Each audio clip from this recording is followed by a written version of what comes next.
Hey chemistry, welcome back to gas laws, chapter 11. We're still working through our notes worksheet.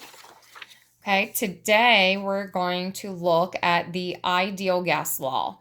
So the ideal gas law, okay, it says is an equation using all four variables affecting gas: pressure, volume, temperature, and moles. Okay, remember moles is how much you have. Notice the symbol for moles is a lowercase n. The equation is PV, so pressure times volume, equals N, which is moles, R, which is a gas constant, and T, which is temperature, and yes, temperature still has to be in Kelvin. Notice the PV here, pressure times volume, there's Boyle's law. Okay, if you rearrange this equation, we'd be dividing both of these by temperature. So if you look at it, we have half the PV divided by T gives us half of the combined gas law. Pressure divided by temperature obviously gives us Gay-Lussac's law, and volume divided by temperature gives us Charles' law. Okay, so this still is incorporating all of the other gas laws prior to this, just in a different way. Okay, R represents a gas constant. Okay, depending on your teacher, depending on what class you're in, your gas constant is going to possibly be a different number.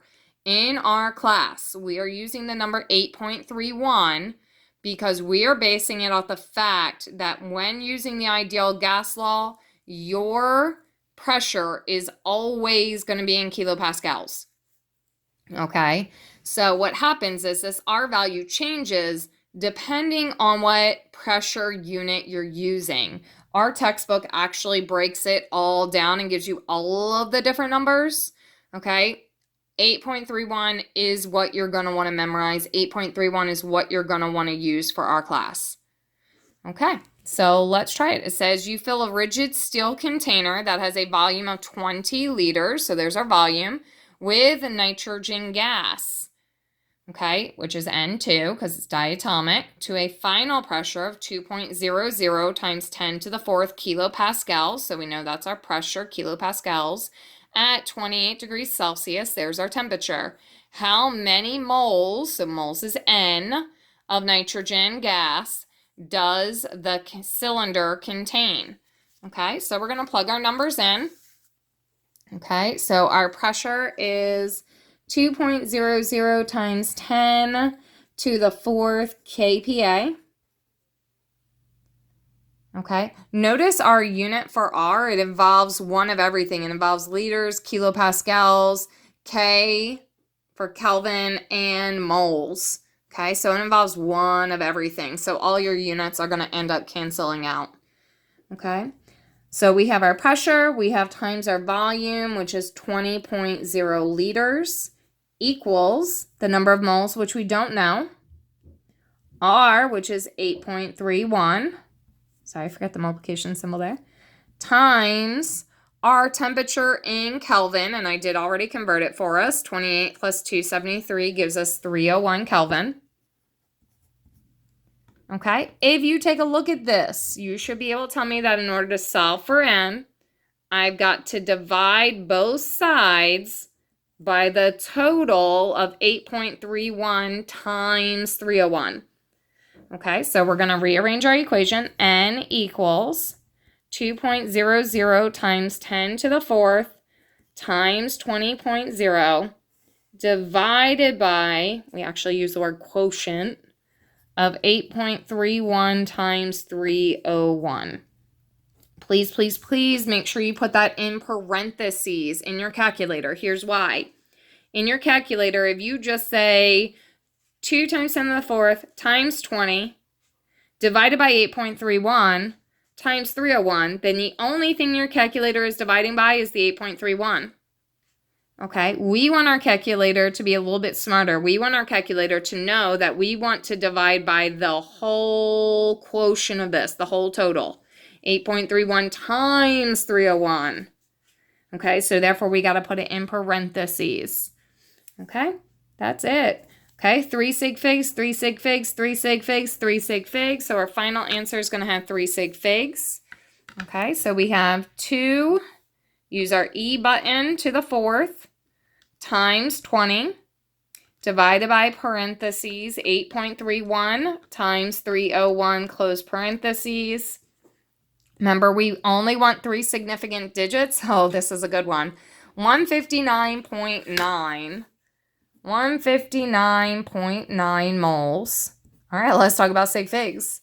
This, okay, 159.9 is 4 sig figs. The 9 is going to round that 9 up to become 160. Problem, if you look at 160, that's only 2 sig figs. That 0 doesn't count. Remember, if we want the 0 to count, all we have to do is put a decimal point there. Okay, so 160 on the dot. Okay, next one. We give you a variation to the ideal gas law. It's still the ideal gas law, but might jog some of your brains a little bit more than this one. May stress you out a little bit more. It says a deep underground cavern contains 2.24 times 10 to the 6 liters, so there's our volume, of methane gas, which you should know is CH4, at a pressure of 1.50 times 10 to the 3rd kilopascals, so there's our pressure, and a temperature of 42 degrees Celsius. Already converted that to Kelvin for you, 315. Now look, here comes the other part. How many kilograms of CH4 does the natural gas deposit contain? Okay, you're reading this problem. I have 1 volume, 1 pressure, 1 temperature. It's not Dalton's law. It's not Boyle's law. It's not Charles' law. It's not Gay-Lussac's law. It's not the combined gas law. It has to be the ideal gas law. Only the ideal gas law has 1 pressure, 1 volume, 1 temperature. So we start there and we figure out what we're solving for. So our pressure, 1.50 times 10 to the 3rd, times our volume, 2.24 times 10 to the 6th equals, oh, they didn't give us moles. So we don't know moles. That's what we've got to solve for first. We're not solving for kilograms first. We have to solve for moles first. Okay, times our gas constant R, 8.31, times our temperature, which we said was, not 8, 315. Okay, again, in order to solve, you've got to divide both sides by the quotient of this. Okay, so I'm just going to cancel that out and write it under here. Save some paper space so it doesn't look crazy for you. Okay, so therefore we know N equals, notice everything has 3 sig figs again, 1.5 to the 3rd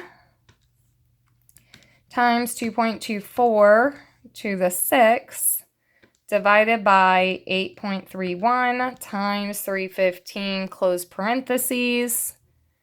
Okay, look at that huge number. Okay, we have 128,359.4.063 moles. Because that's what we solved for. Okay, but we're not stopping there. So since I'm not stopping there, I'm not going to take it to sig figs yet. I know my final answer has to have 3 sig figs because that's all I have over here. Okay, so I got to keep going. Okay, well, moles, we don't really turn moles to kilograms, but what we do is we turn moles, mole goes on the bottom so it can cancel out, into grams. We go to the periodic table, we say 1 mole, and we add up CH4. If you add that up, you get 16.05 grams per mole. But I don't want grams, I want kilograms, so I got to keep going. Okay, so I'm going to draw my line again. Grams are going to go on the bottom, kilograms go on top.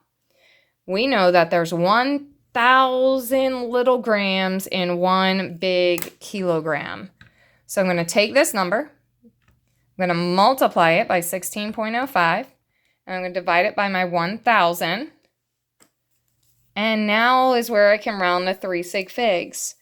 Okay, so I have 20,601, but I only want 3 sig figs, so we're going to say 20,600.